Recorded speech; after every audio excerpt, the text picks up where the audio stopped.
Hi, I'd like to talk about our new game, Rever Light. Rever Light is a third-person puzzler created purely for cooperation. Play as Phoebe and Felix. They can run, jump, and use their unique ability to manipulate time to solve puzzles while avoiding dead light or shadows.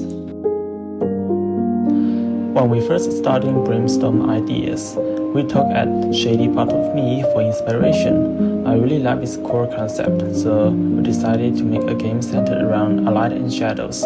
When digging for more references, I thought, why not add time manipulation too? And that's when the Gardens Between came into mind.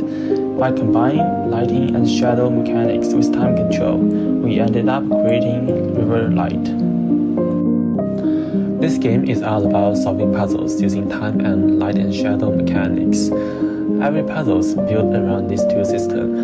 When players using time control ability, the liquid inside hourglass on their back slowly fills up, showing them how much time they got left. I also added some signposts in the level to guide players, so those with less game experience can make it through smoothly. The game has two big technical highlights, the time rewind system and the light and shadow system. For the time mechanics, I mainly use two approaches, physics simulation and animation playback. Physics simulation works great because it's simple to set up and interact with the scene in real time. But when you've got tons of moving objects, like doing a big explosion, it's become more heavy to calculate. So in this case, I just record the animation of each object and use a level sequence to play them back, which is much more efficient. The light and shadow system is a lot simpler. Basically, it just checks if the character is inside a light source, and if they are, a line trace by channel function is called to determine whether the character is hit by the light, and that's how the mechanics works. This game uses a convex-style post-processing effects along with some stylized 3D assets.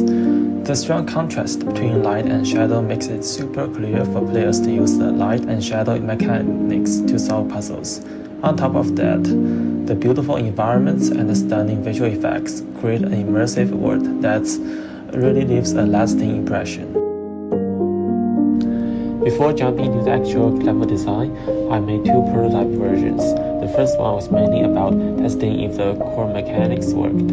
I played around with time control and light and shadow to see if they could actually create fun puzzles. The second prototype was a little bit more complex, with a big variety of puzzles and added height differences between them to make the terrain feel more dynamic.